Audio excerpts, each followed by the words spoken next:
It's a real privilege and a pleasure to have on the guest line today Carol Shifflett. She is the co-author of the book Conquering Concussion, Healing TBI, Symptoms with Neural Feedback and Without Drugs. She also is a technical writer with a background in earth sciences, physiology, sports, and martial arts. How are you, Carol? Just fine, thank you. Well, great. Oh, great. Welcome to the Brian and Lee Show. Thank you for having me. You're welcome. You're welcome. We're going to talk about concussion, and I saw the movie Concussion about the football players and that Will Smith is in, and how realistic. I don't know if you saw the movie. Did you? Actually, I have to admit that I have not yet been able to. Okay. But from everything I hear, it is pretty realistic in terms of the medical issues. Yeah, I watched that movie and walked away with a different view of football, because, when you saw the result of what concussions can do to players being hit sometimes throughout their career 10,000 times, so it's quite amazing. What is a concussion for people that don't know out there what a concussion is? What is it? What isn't it? Well, it's a brain injury. Mm-hmm. Now, there's a lot of misunderstanding and a lot of we're still, I suppose, thrashing out the details on what it actually means. But bottom line is a concussion is a brain injury. If you have concussion symptoms, you have brain injury. Sometimes I think, or I'm beginning to think, that actually the better way to think of it is that is your onboard cell phone. People are very protective about their cell phones, and when I suggest that you take that cell phone and throw it through a windshield or throw it on the ground and stomp on it, it's very startling. Yes. No, I'm not going to do that. Exactly. No, of course you're not. You don't want to do that. It's going to be harmful. And this is a computer, a handheld ectopic brain, a handheld computer, which is much less complex and far more delicate than the electronics in that cell phone. And yet, what happens if you damage that cell phone and you lose its memory and you lose its list of phone numbers and you lose its whatever, fill in the blank? That's a brain injury, okay? Same thing happens in a real live brain. And it can be devastating. It can damage children, their future development. It damages adult function, of course, that we're a little more familiar with. Children, we expect you to just bounce back. Well, that doesn't necessarily happen. And then you have the people who don't even realize they've had a concussion, and you get amazing comments on that, like they'll come in swearing that they've never had one. Well, you learn to walk, right? Ride a bike, right? Mm-hmm. And then there's the ones that, tell you, well, I did fall out of a second-story window once when I was 10. Does that count? Oh, yes, it does. Mm-hmm. And the end point to that can be, function, but a little harder than it ought to be. Depending on how bad the injury, how well you recovered. It can also lead to years of feeling like you're walking through molasses, chronic migraines, other health issues, and at its very, very worst, it can lead to poverty and homelessness and other very bad things. How long does it usually take for people to realize their symptoms? Oh, you see people that never realize it. It's so easy. It's so simple to explain that as just age, for one thing.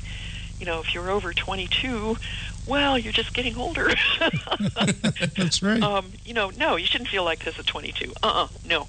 And God help you if you're over 30 or 40 or 50. It's just aging. Well, not necessarily. Not if you were hit in the head with a rock. Mm-hmm. Or went through a windshield, or fell down the stairs, or tripped on the sidewalk, or, any number of other things, including little tiny fender benders that didn't even damage the car. Sometimes that means that you've damaged the person inside much more severely. It didn't fire off the airbags. It didn't crumple the crumple zones. The safety features did not go into play. So all of the damage is taken up by the person sitting in that car. And again, the symptoms can be very, very devastating. And how common is a concussion? Well, it's real common, very common, has always been common. Probably more common now than it's ever been in the history of the world before. But one of the issues there is that it is such a part of daily life, and it has been dismissed so long. It's a ding, it's a getting your bell rung, it's this, it's that, and again, it's aging, that we haven't really paid a lot of attention to it. One of the issues in the first chapter of our book, we talk about famous head injuries in history, and it is amazing, just absolutely amazing, that Henry VIII, that Mary Lincoln, that Elvis Presley, that Howard Hughes all had just terrible head injuries. They were previously very high-functioning, very much admired people before, and then, they're crazy people afterwards, and yet take a look, go back and look, see if you can find anything anywhere that talks about those actual head injuries. No, it was all psychological. It was all emotional. It was all that they were just crazy people. Well, there was a reason why, but it has not been recognized. And as far as things being more common now, somewhere I read a wonderful quote, and I did not write it down, did not write down the author, and I'm just devastated by that. But might even have been Aldous Huxley, I don't know, saying that man's only new vice is speed. Okay, so now we have automobiles that go faster than anybody's ever gone before. We have also got skateboards. We have got hoverboards, for heaven's sakes. And one of the rather macabre things you can do, of course, is go on YouTube and look for skateboard crashes and hoverboard fails and so forth, and look what is happening to these people. And I just about guarantee that they will all tell you that no, they've never had a head injury. Yeah, you're so right. I remember many years ago meeting the boxer Joe Frazier, who's from this area, and joking around with him, I challenged him to to fight, but we were joking around, and certainly he would have killed me, but I could tell this was later after his boxing career, but his speech was slower.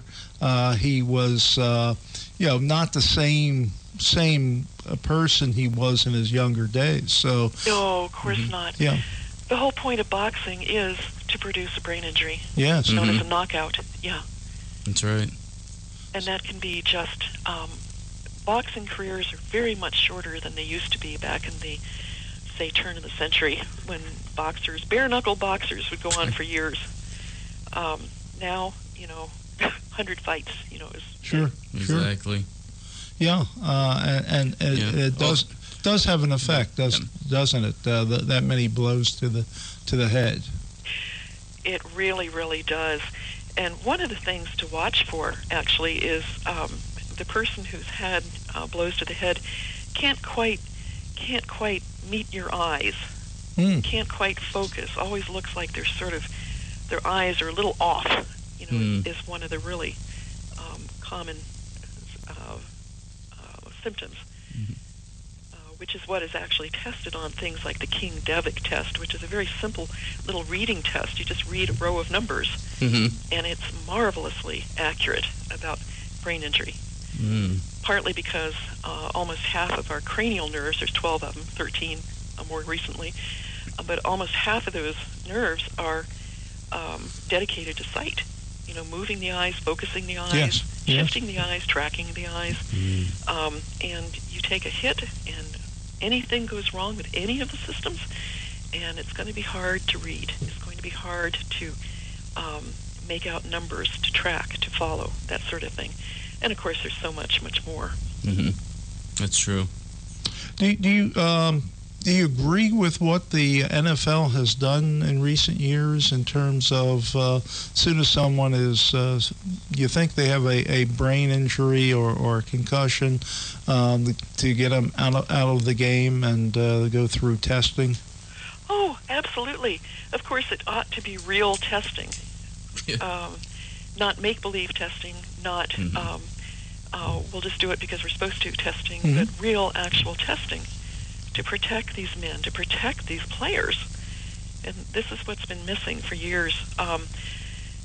The impact test takes about, I think it's about 20 or 30 minutes to do the actual test. So when you see a guy that's taken off the field for 2 minutes, he hasn't had a real test. Yes. Now, the test is how many fingers am I holding up? Oh, that's been a joke for years. Yes, that's right. No.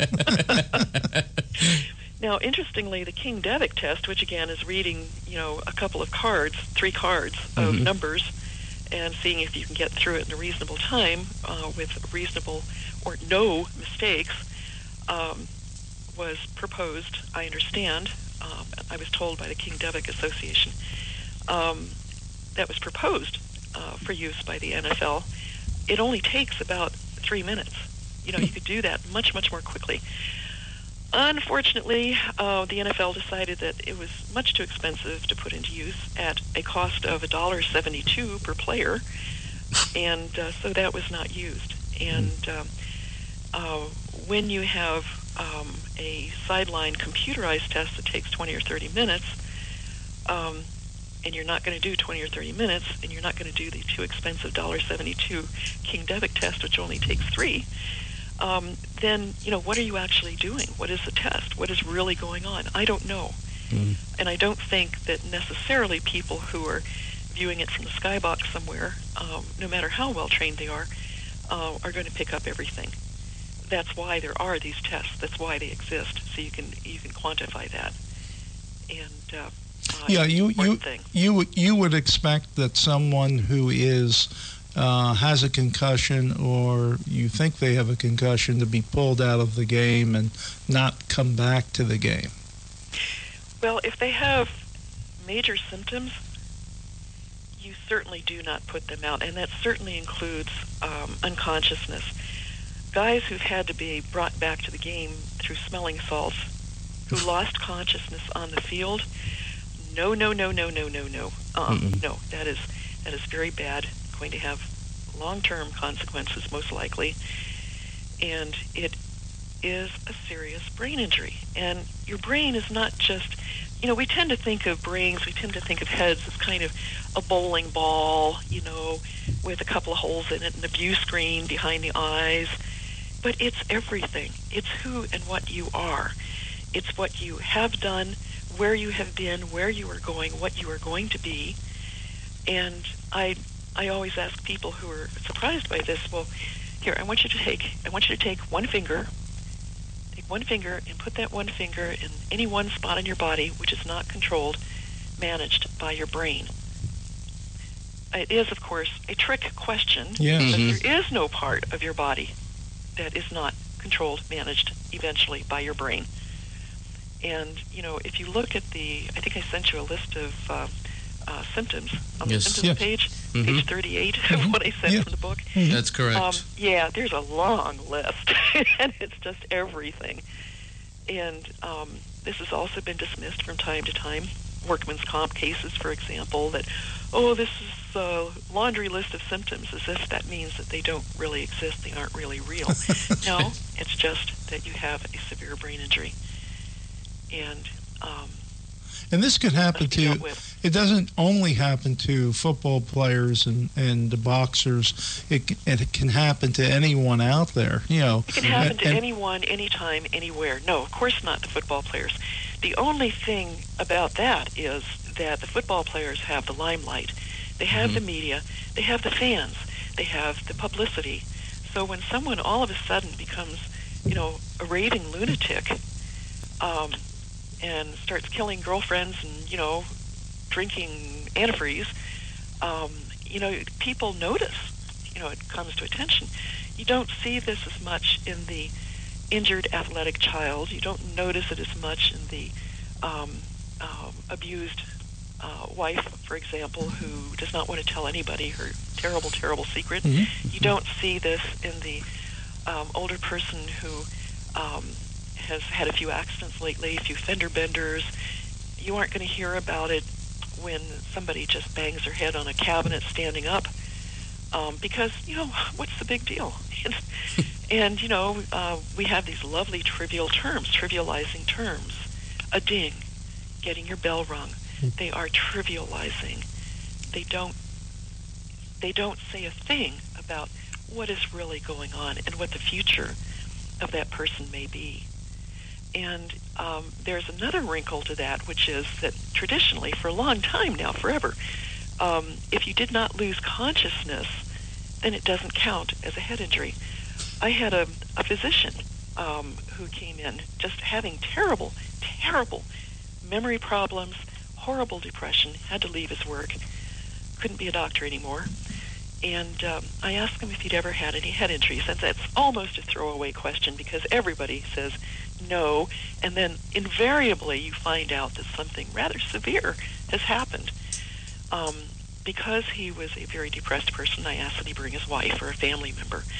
And when he told me that he had not had any head injuries, his wife just sat bolt upright in the chair and said, "What? You fell off the ladder." He was cleaning the gutters. He fell off a 30-foot ladder. Oh, my gosh. And when this was brought to his attention, he was very defensive about it, as in, well, yeah, but, I didn't mention that because, I didn't lose consciousness. "Oh, yes, you did," she said, and sat up even more straight and rigid and said, "That is why I called 911. And he started to remember for the first time that this had happened. Wow. Man. And that was, this is a very common story. People, I think I just mentioned the fellow who fell out of a second-story window and wondered if that actually counted as a head injury. There was an article in Canadian Pediatrics magazine recently that, I guess a couple years ago now, that something about, I can't remember the title right off the bat, but what it boiled down to was how relieved parents were at the emergency room to hear that their child only had a concussion and not a brain injury.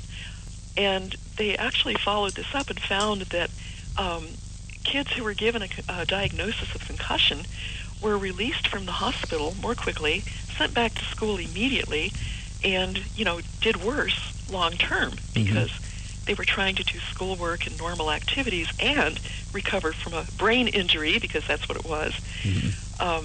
And it was relief. Complete disconnect between what a concussion really is, the brain injury, and what the consequences can be. Yeah, I remember, watching my brother play high school football, and in one game he was hit and he was on the ground unconscious, and then was revived and stood out maybe one or two plays and came back into the game, and played the rest of the game. And today I had to remind him of that, a few weeks ago. And I told him that maybe those hits had an effect on him, so I certainly agree with you. I think no hit to the brain is a minor event. No hit. Every hit has the potential of doing something. Now, some are worse than others. It isn't as if you're going to bump your head on the door and be damaged forever. It's not that sort of thing. Some people apparently are even more susceptible to concussion than others. You don't want to be drunk. You don't want to be dehydrated. You don't want to have certain parameters there. But it isn't necessarily a death sentence, and we now know ways to deal with this, much more so than we did, just 5 years ago. 3 years ago, I guess it's 4 now, when I actually pitched this book. I've got 3 other books. I'm not a newbie. This isn't my first rodeo. Yes, yes. And it was turned down on the grounds that it was too niche. Huh. Who would read a book about concussion? And they refused to take a chance on it, hurt their exact words. And now, of course, this topic is far from niche. It is a really, really important part of the national conversation. Not because this is something new and different, but because thanks to the football players and unfortunately the war veterans, all of a sudden concussion is much more real. The brain damage, the injury from concussion is much more real than we've ever really realized before. How did you get interested in the subject? Why this topic? Why this topic? Well, because I've seen a lot of injuries, and I have played way too many sports. And I've had injuries from rock climbing, from soccer, from lacrosse, from martial arts, and even from contra dancing. And and I also I had stumbled across this. I had a friend who he's mentioned in the book who I got to Dr. Esty because I watched him drive off down the road with all 4 car doors open and not notice until he was about a quarter of a mile down the road. Wow. He was in mixed martial arts. Yeah, yeah. And, things happen. Things happen. And it's so much more convenient to tell someone that, oh, you're not living up to your potential, or, oh, you're just doing these things to annoy me, which you hear a lot. Saved a lot of marriages, I think, by showing them brain maps that there's often astonishment that this person is actually injured as opposed to just doing things to annoy me, kind of thing. But you see that, and you see the improvements. You see the terrible, terrible damage. You see what can be done, and I don't know how you could not be interested. Exactly. I had to know more, so that's how I got involved. Very, very good. We're talking today to Carol Shifflett, and she is the co-author of the book Conquering Concussion. We're talking about concussion, and it's a fascinating topic, and one that is very relevant in our lives today, and something, how do you, if you think that a loved one is depressed, or if they have migraines or exhibiting some other symptoms, they may be suffering from a concussion or the effects of a concussion. They may have a brain injury, and that's what we're talking about with Carol. So what are some of the, I just went through a list of some of the symptoms. What is a loved one to do if they see their relative exhibit some of these symptoms? Well, the first thing that should happen, of course, is see your physician. Unfortunately, the symptoms, remember the one-finger test? Yes. Symptoms of brain injury are things which are commonly attributed to many, many other things. Like one of the most common symptoms after head injury is depression. And so, of course, the first thing that's going to happen is, oh, you're just depressed, we'll put you on antidepressants, and strangely, they don't really work. Another one is migraines, and I think that one of the other tremendous contributions that the unfortunate NFL players have made is a realization that, migraines used to be something that was just attributed to weak women, hormones and stuff, and therefore there was really no point in researching it much or paying much attention to it. It's just a girl thing. And all of a sudden, you notice that all these NFL guys are coming out talking about migraines. You didn't used to do that. What about the women who've been in motor accidents? What about and women in a car accident are much more likely to suffer a concussion than the guy sitting right next to them. Veterans coming back, migraines, lots and lots of migraines, all over the place, migraines. in the book presents a lot of Mary Lee Estes' research on returning Afghanistan veterans, and every single one of them had migraines. These are men. Back in 1980-something, I was told by a physician, men don't get headaches. And I said, huh? And he said, well, stepping a little bit, he said, well, yeah, but if they do, no real man would actually admit it. And if he ever saw a workman's comp application mentioning head pain, he would automatically, he said, dismiss the guy as obviously malingering. Wow. That is wildly unfair. That is just cruel. Well, I can attest, being male and also suffering from migraines most of my life. So men do suffer from migraines. But you never admitted it. Yes. Well, yes, I do admit it. Absolutely. Not as often as women do for a number of reasons, but there are so many inputs to that, and it is just of course men do. And again, it is one of the most common symptoms after a brain injury, after a concussion. Other things, what you get down to there is you start treating the depression symptom with antidepressants. You treat the insomnia, which is another biggie, with sleep meds. You treat the migraines with migraine meds. And all of these cause their own problems. They have a whole set of side effects that come with them, as we know. I have an absolutely ghastly picture of a fellow with a 30-day supply of pills from the VA. It's a trash bag full. It's just, and side effects, lots and lots of side effects. You may get into things like just difficulty finding words, difficulty talking, difficulty making decisions. One of the other classics is just plain slowed reaction time.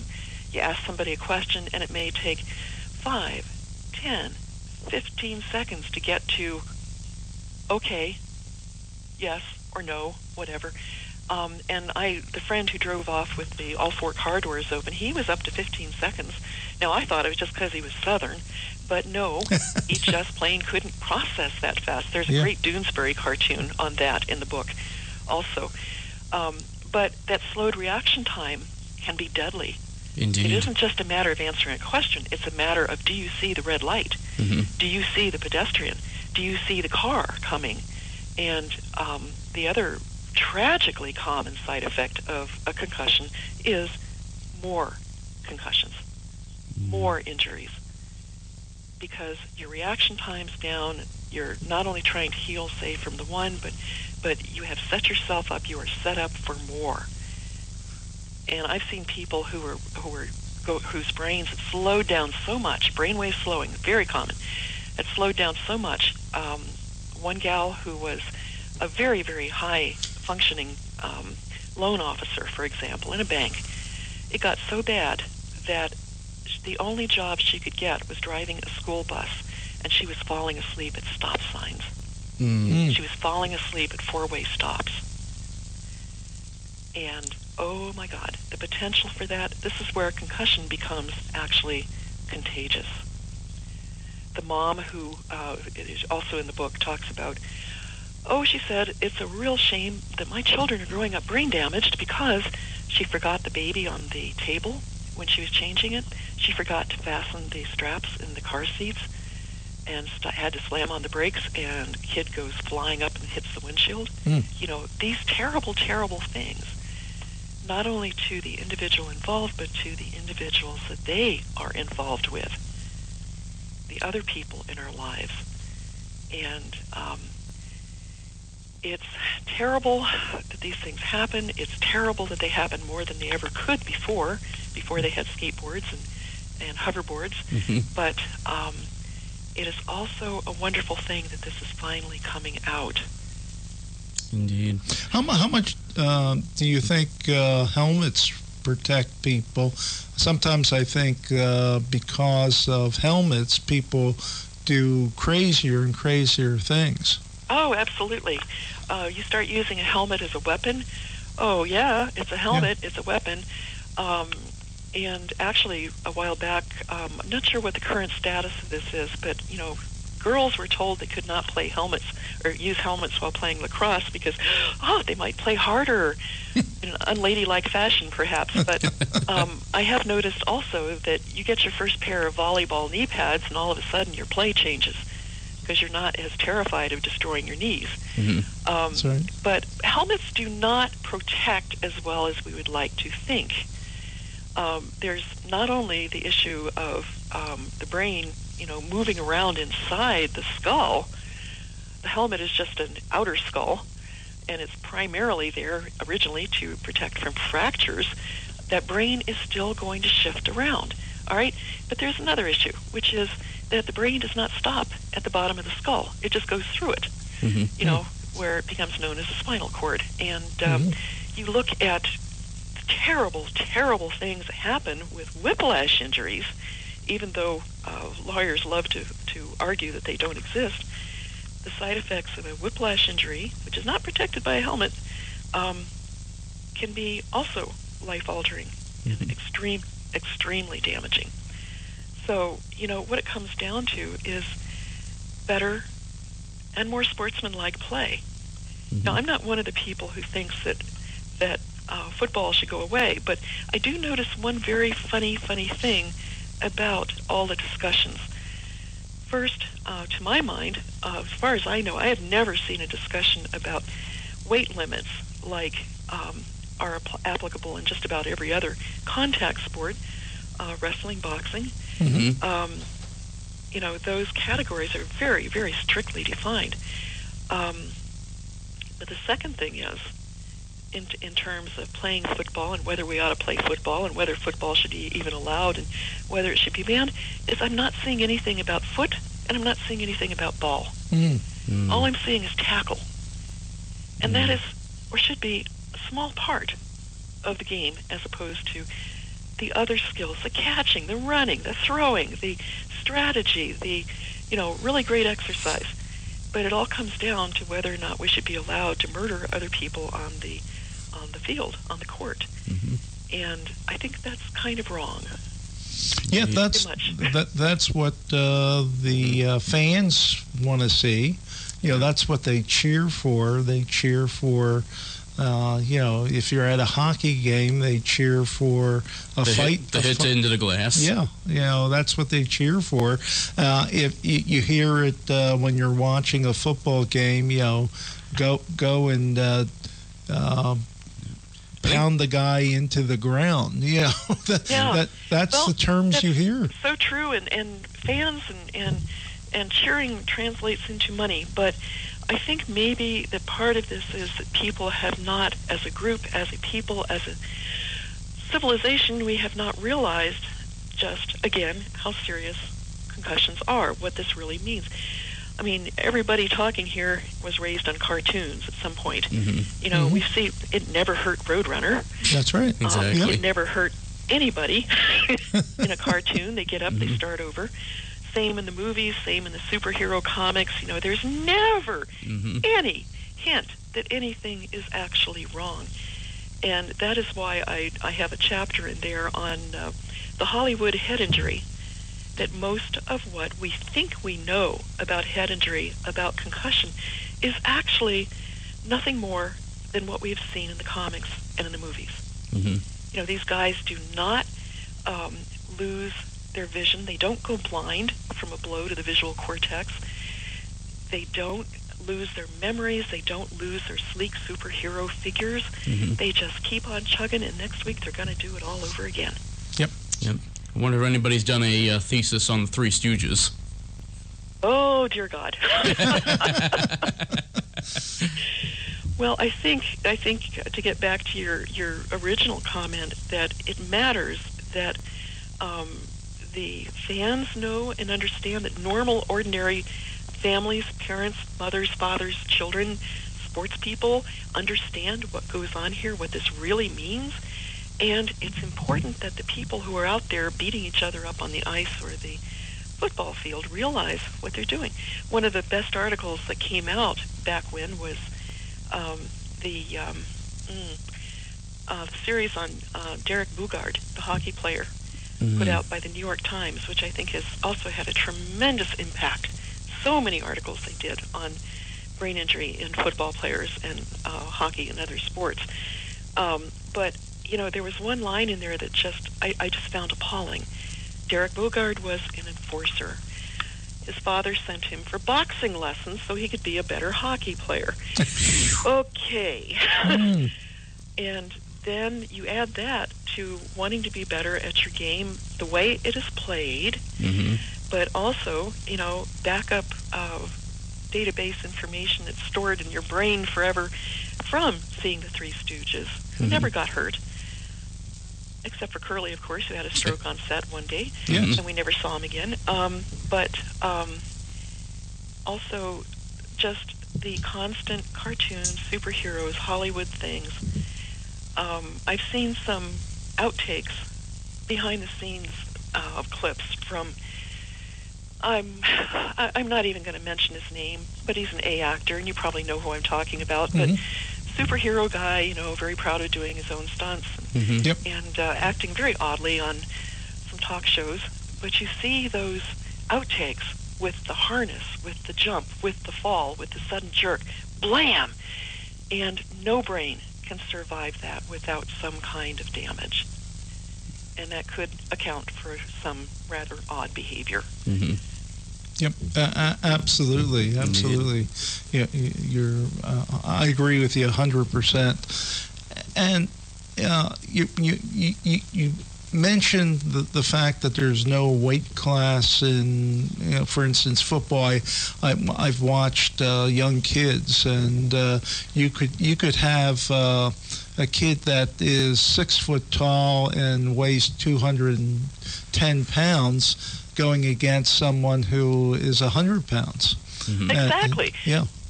And I was asked the other day which was worse, NFL football or college football. Well, that's really not a real question. It depends. It just depends on who you're dealing with.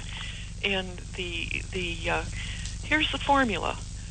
Force equals mass times acceleration. F equals ma. You can have a small kid on ice skates tearing down that ice, faster than any adult can actually even run, maybe, and, slamming into another player or the boards or whatever, harder than a full-grown adult moving at a slower speed. It matters what you weigh, it matters how fast you're moving, it matters how big your mass is. It's just, that's what all combines to produce terrible, terrible forces. And as far as size goes, another issue, college versus professional. I had a client who came in, this was college. He went to West Virginia State, and he was, in high school, he was the football team captain. He weighed, I think, 220 pounds, and he couldn't get on the team because he was too small. Wow. Oh, jeez. Wow. Now, how does that compare? I mean, I may be slightly off, but he was, it might be 210, it might be 220. 220 sticks in my mind, but he was too small to be on the team, even though he was a very good player. And, what do you have if you have a smaller NFL guy? What if you have a larger kid? And God knows, just like we've always selected for the taller and taller and taller and taller basketball player, we've also selected for the larger and larger and larger football player. Yes, yes. The 300-pound football player, linebacker, used to be a rarity. That's true. Now it's pretty much the norm. So would you allow your son or daughter to play football? I would allow them to play tag. Yeah, yes. I would allow them to play soccer, but I would not encourage, I do not want heading. And I was a hardcore soccer player myself for years, and I would not head. But it gave me a headache. I wasn't doing it. Yeah. And I was a very good player. Sometimes I had two. Once upon a time, I had 3 guards on me. But I could run, I could dive, I could get that ball in. But not doing the heading thing. And Football, same thing. Those young boys, those children those are developing bodies. Right. Those are not adults. There is a difference between children and adults. That should not be breaking news. So I cannot understand for the life of me why there should be tackle leagues at age 5. Yeah. This is just wrong. This is desperately, desperately wrong.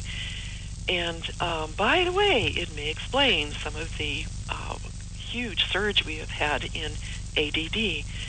If you look at the DSM, the Diagnostic and Statistical Manual for diagnosing stuff, if you look at ADD and if you look at concussion, the symptoms for the two, they're just about identical. Wow. Not completely, but just about.